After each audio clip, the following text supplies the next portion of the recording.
Boa Beijo, aula. Rafael. Tchau, tchau, Marina. Brigadão. Obrigada, tchau, tchau. Tchau, tchau, Fernandinha. Que bom ouvir sua voz agora, hein? Tava aqui Você o falou tempo pouco todo. comigo. Você falou pouco hoje comigo, hein? Tô de olho em você, Fernandinho. Tchau, Um tchau. bom feriado. Vocês também, Tchau. gente. Descansem. Ei, gente, Oi, oi. a auditória é muito bom, né? Não tem condição.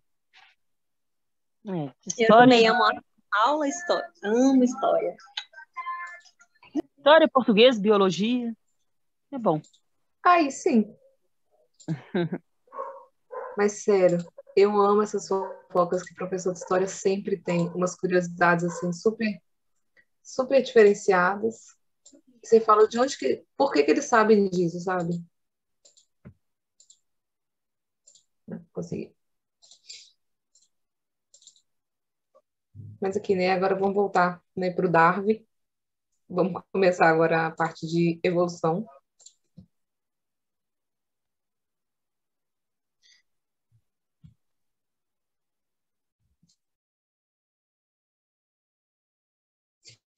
História do Brasil ainda é melhor ainda, porque tem umas fofocas da gente, aí você vira e fala, nossa, agora eu entendi por que que tal expressão virou isso, e é tipo assim, só uma fofoca que aconteceu 200 anos atrás. Muito bom. Mas, ó, a gente vai começar a parte de evolução, e aí essa aula e a próxima eu vou falar daquelas teorias todas de Lamarck, Darwin, e agora, e já que semana que vem não vai ter aula, né, eu vou juntar a monitoria que era para ser essa semana, já que segunda-feira teve aquele evento, e vou fazer uma lista só para a matéria inteira de evolução depois, tá? Que essa matéria é mais tranquila também que genética. Aí, ó, evolução, conceito. Por que que, de onde veio a evolução? Por que que a gente precisou dessa explicação? Porque antigamente, igual todas as teorias de filosofia, sociologia, qualquer tipo de teoria que aconteceu foi por meio da observação. Então, os biólogos, né, não tinha esse termo, mas os cientistas antigamente começaram a observar os animais, observar as espécies e ver que tinham relações e tentar entender a origem de todas essas relações e a origem da vida em si. Por que que tinham tantas espécies, os hábitos dessas espécies, qual que era a relação entre eles, por que que tinham animais que se pareciam tanto, animais que não se pareciam.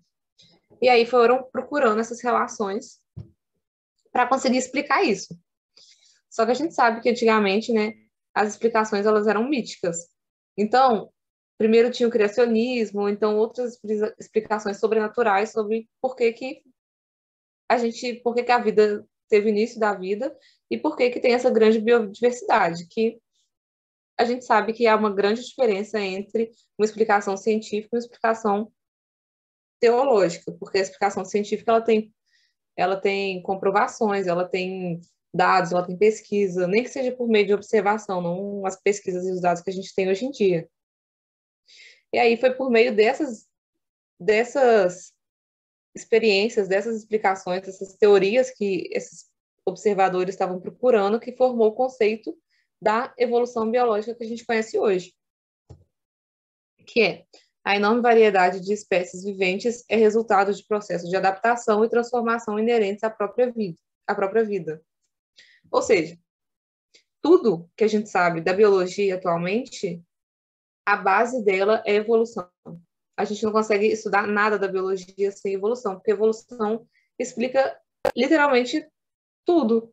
Porque se a gente descende de um animal, a gente tem um descendente em comum, e a partir disso a gente consegue ver como a vida se originou, a evolução consegue explicar todos os processos, todas as transformações sofridas no ambiente em geral. Que é o que esse desenho aqui também mostra, né? Que eu quero aquele pontinho que brilha. Achei. Que de uma origem só, a gente tem todas as espécies, sejam de plantas, animais, e independente do reino deles. Inclusive, essa foto é muito legal, porque isso aqui é um polvo. Eu adoro polvo. Tem um documentário muito bom na da Netflix, que tem online também, que chama Professor Polvo, que é de um polvo, é muito bonito. E é muito fofo, porque o moço meio que vira amigo do polvo, e aí ele acompanha a vida inteira dele. Inclusive, quando ela tem bebês, aí tem bebês polvos. Mas é muito fofo.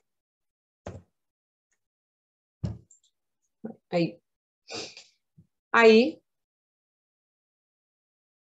o evolucionismo, que é quando que surgiu a partir de Charles Darwin, né? Que com esses experimentos sociais, científicos que tiveram, Charles Darwin foi o primeiro que criou a teoria do evolucionismo.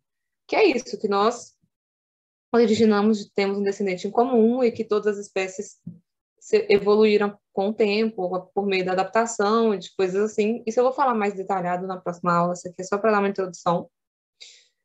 E foi o livro A Origem das Espécies que criou, que, tipo, colocou essa teoria assim, na roda. Depois dela, a biologia inteira mudou. Tipo assim, ele criou essa teoria e, a partir disso, todos os estudos científicos que existiam começaram a ser questionados, biológicos, porque, a partir disso, toda a explicação que tinha até ali, eles descobriram que não era verdade. Inclusive, imagina descobrir um negócio desse. Acho que ninguém ia conseguir controlar meu ego depois disso. Aí, ó, o início de uma nova era da biologia.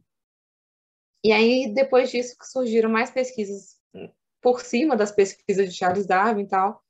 E aí, esse moço aqui, o Theodosius Dobzhansky, ele falou: nada em biologia faz sentido exceto a luz da evolução. Que é o que eu falei, porque que todas as pesquisas atualmente de evolução. Oh, pera aqui, tô tampando. Todas as pesquisas na biologia, elas são a base da explicação evolutiva. Sem a evolução, nada faz sentido. Inclusive, atualmente, eles chamam de neoevolucionismo, ou uma coisa assim, que é a parte do DNA. Por exemplo, as questões que Darwin não conseguiu explicar, a gente explica atualmente. Essa questão mais profunda de DNA, de mecanismo de transgênico, essas coisas todas, a gente só consegue explicar hoje. Então, tipo, vem células, microscópios, isso não conseguia antigamente. Aqueles microscópios que tem uma foto bonita, que é o... Qual é o nome dele? Ótico. Não, acho que não é esse. Mas tudo bem. Vocês sabem de qual que eu tô falando, né? Sim. Enfim, essas coisas fazem parte dessa parte nova da biologia que está sendo explicado e que é tudo parte da evolução. Tudo da biologia faz parte da evolução. E aqui, criacionismo versus evolucionismo, que é isso, que o evolucionismo é uma teoria científica, então ela é comprovada, tem dados. E o criacionismo, não. E essa é a grande diferença. Inclusive, esses debates que a gente até hoje tem de criação do mundo, de onde surgiu a vida, essa questão toda, a grande diferença entre as duas teorias não é questão de fé ou de religião. Isso não interessa. O ponto é que o evolucionismo é uma teoria científica comprovada. E na ciência, nada é verdade até que seja comprovado. E mesmo quando é verdade, principalmente na biologia, a gente ainda bota um talvez, porque pode mudar a qualquer hora.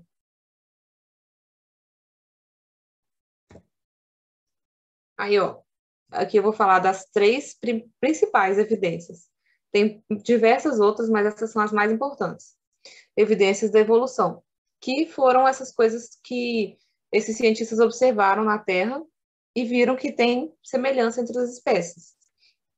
Que aí o primeiro são os registros fósseis, o segundo, a adaptação dos seres vivos a seus ambientes, e terceiro, semelhanças anatômicas, fisiológicas e bioquímicas entre as espécies.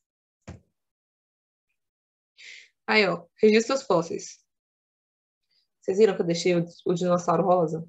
Eu fiquei muito, muito, muito orgulhosa disso.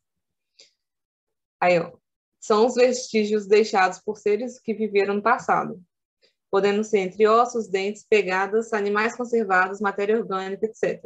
São a mais forte evidência que nosso planeta foi habitado por seres diferentes dos atuais. Ou seja, porque a partir dos fósseis, a gente consegue relacionar uma espécie que viveu centenas de anos atrás com a atual. E, por exemplo, né, a gente sabe que os dinossauros, eles sucederam a maioria das espécies que a gente tem hoje. Mas, por exemplo, falam que assim, o mais direto do dinossauro, mais próximo atualmente, são as galinhas. E aí a gente vai tendo essas relações, tipo o jeito de andar, o jeito de viver, em qual local eles habitavam, para conseguir traçar quais animais vieram de cada área, de qual tipo de dinossauro, por exemplo, né? E aí não só, né, as ossadas, como também, por exemplo, as pegadas mostravam muito de relação entre eles, inclusive a parte mais difícil de ter, de encontrar, são os fósseis em osso mesmo, tipo um esqueleto inteiro. Isso é quase impossível de encontrar, é muito difícil. Então, o mais comum mesmo são, por exemplo, não pegadas, mas partes de um esqueleto, ou então aqueles, quando tem numa pedra, meio que uma impressão, assim, gravada do osso, é tipo o contorno dele. Eu pus uma foto aí, depois a gente vai ver. Então, eles são a fonte mais forte de evidência porque eles diretamente mostram o passado.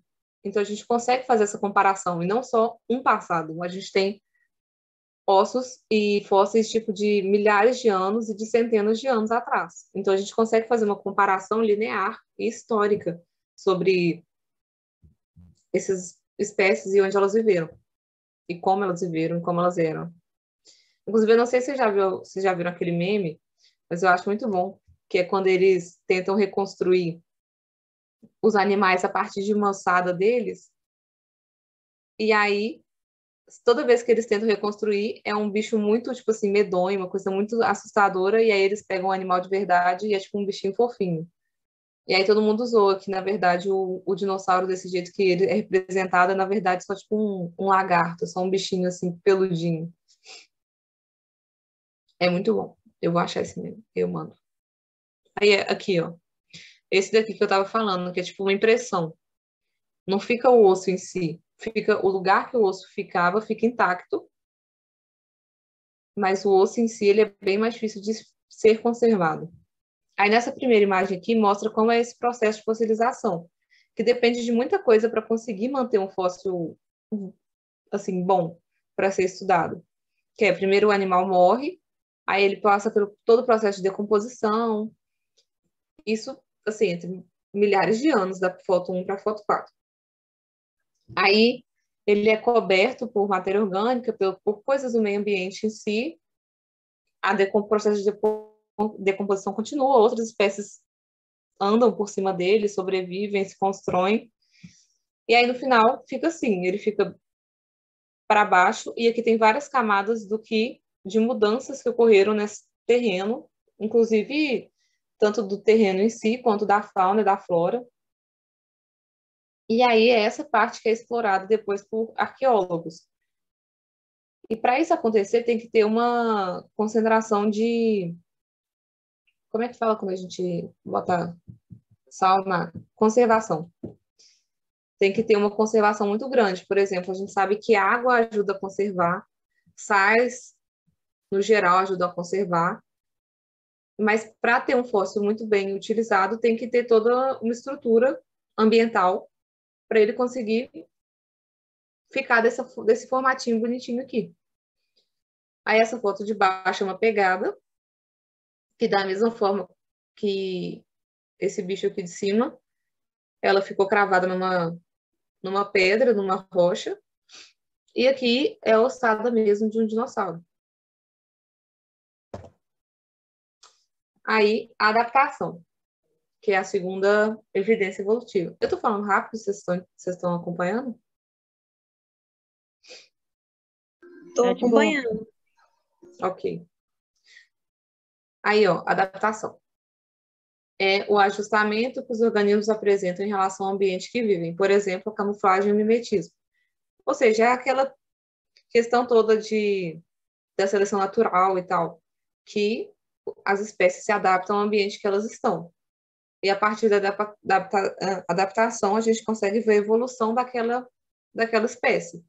Porque é aquilo, quanto mais adaptado o ambiente está ao ambiente, um animal está ao ambiente, mais maior vai ser a sobrevivência dele. E, consequentemente, quanto maior a taxa de sobrevivência dele, maior vai ser a taxa de reprodução. Ou seja, ele está passando os genes e isso está gerando uma evolução a partir daí.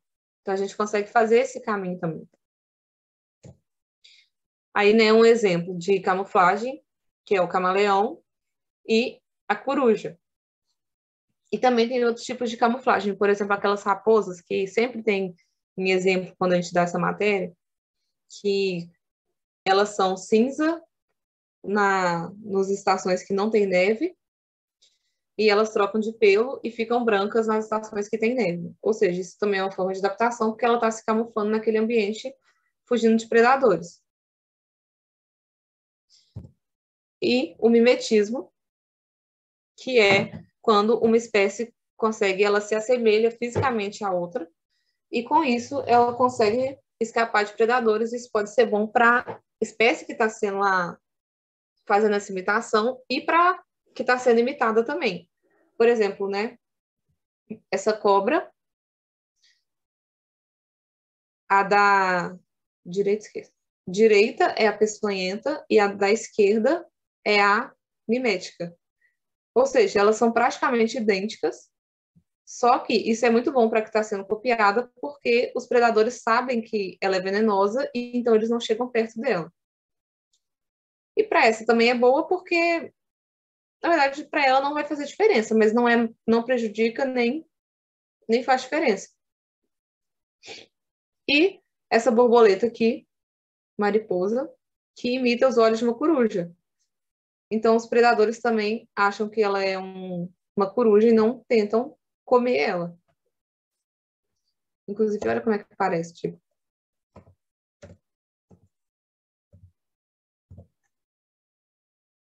Que aí esse é o mimetismo. Inclusive, tem várias outros tipos de adaptação, mas isso a gente também vai focar mais quando a gente estiver falando de seleção natural, essas coisas. Inclusive, não sei se já teve isso, ou se a Carol já deu. Ela já deu? Acho que ela já falou, se eu não me engano. Ah, então ótimo. Então você sabe mais ainda. Aí, peraí que o título toda hora tampa. Semelhanças fisiológicas, anatômicas e bioquímicas.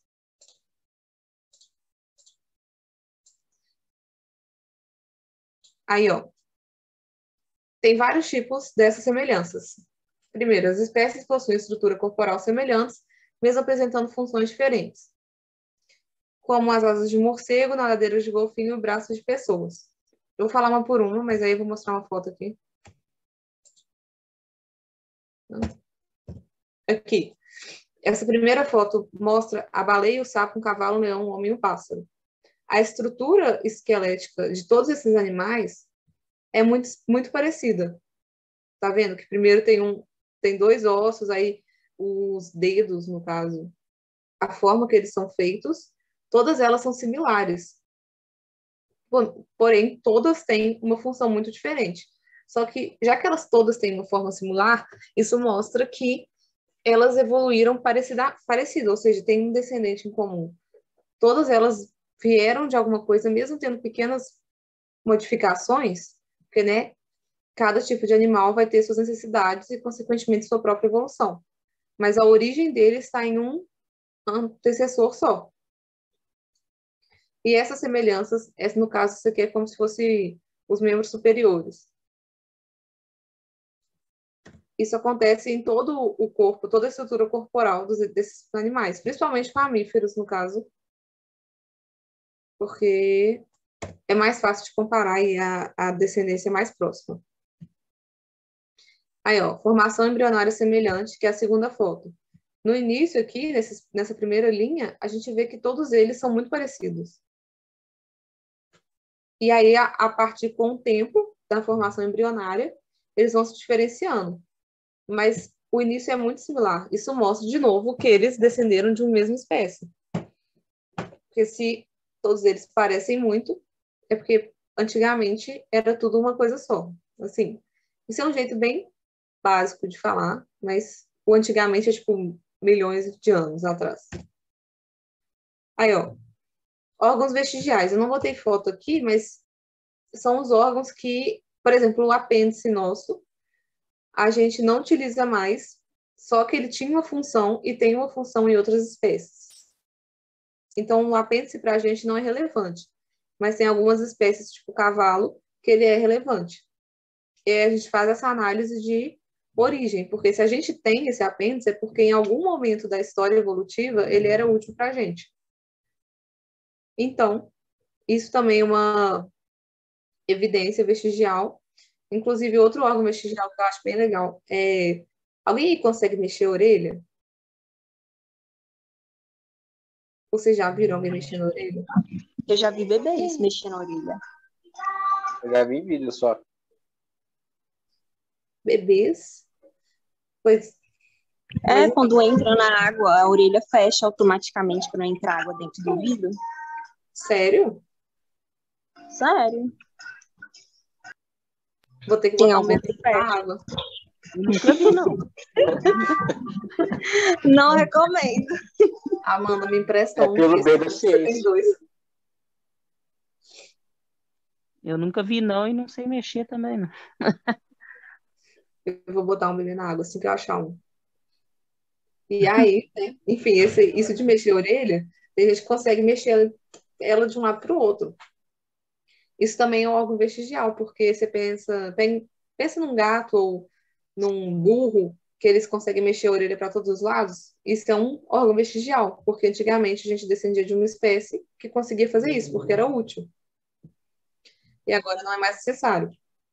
O siso, tem gente que nasce sem siso. E tem gente que nasce com todos eles, tem gente que nasce com 3, tem gente que nasce com 2. Siso também é um órgão vestigial, porque a gente antigamente precisava dele, hoje em dia não mais. Aí algumas indivíduos da nossa espécie já nascem sem, porque ele não é necessário. Então esse gene está sendo passado para frente por meio da adaptação. Eu queria ter nascido sem o siso, infelizmente eu vou ter que tirar todos. Eu Nasceu também errado. tive. Eu também tive, e a minha irmã nasceu só com 2. E eu fico assim, alguém foi favorecido na genética aqui.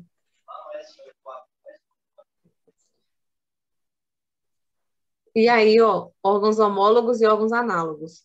Os órgãos homólogos são esses aqui que a gente falou, das asas do morcego e nadadeiros de golfinho, que eles têm uma origem embrionária e fisiológica parecida, ou seja, eles têm uma formação parecida, só que eles têm funções diferentes, que é o caso aqui desses membros superiores. O do pássaro serve para voar, o da baleia para nadar, a gente para mexer, no caso, né?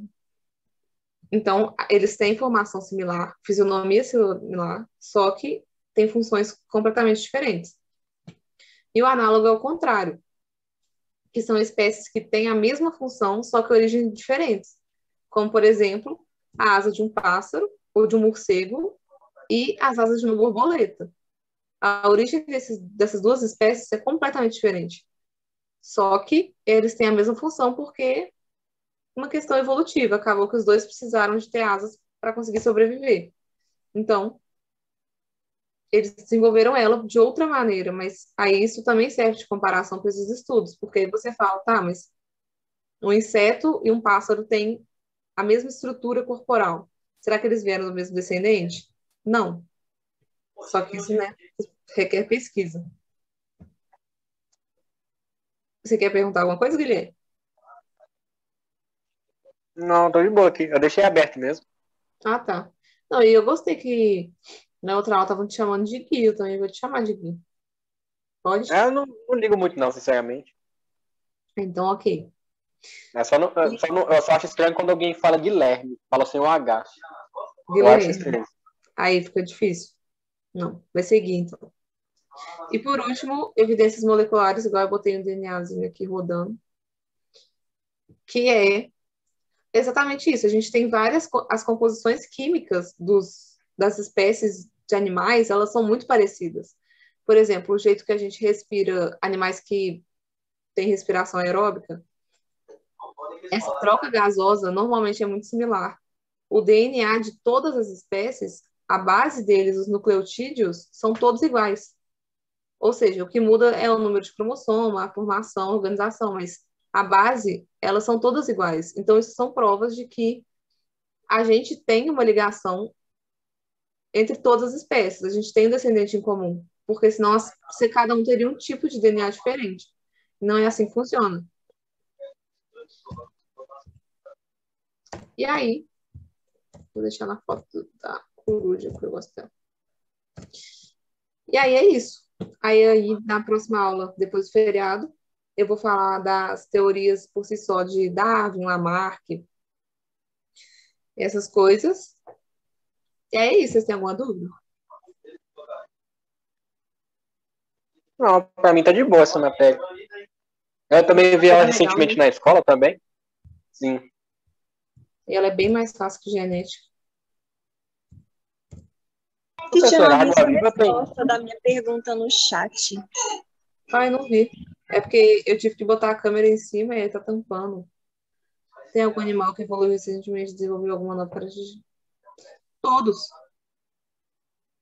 Todos os animais estão constantemente desenvolvendo novas características. Isso que eu falei de, por exemplo, algumas pessoas não terem siso, é uma característica evolutiva nova. A todo momento a gente está tendo novas evoluções, só que elas são muito lentamente perceptíveis. Então, a gente demora muito para perceber ou quando torna uma espécie diferente, uma espécie se transforma em outra. Então, são coisas muito graduais. Mas a todo momento está acontecendo. Entendi. Bom.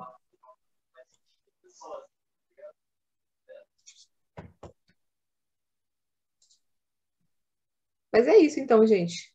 Vocês vão sair 15 minutos mais cedo do feriado. Depois de eu ter roubado o último horário aqui. Mas bom Não, mas feriado tá pra de boa. vocês. Vai repor a aula. Melhor repor pra aula do que não ter. É verdade. Ainda mais, Verdade. né? Tá chegando o Enem. E foi um combinado também, né? Porque não tinha dado, né? Sim. Pra rolar a aula, então hoje a gente já estava esperando mesmo. Que bom.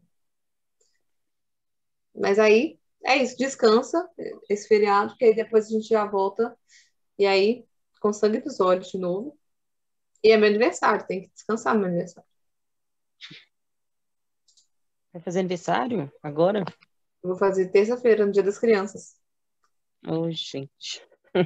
Meus parabéns aí já adiantados. Obrigada. Que bom, curta bastante. Vocês também. Aproveitem o feriado. Um beijinhos. Até semana Boa noite. próxima. Obrigada, boa noite. Ah, obrigada. Boa noite.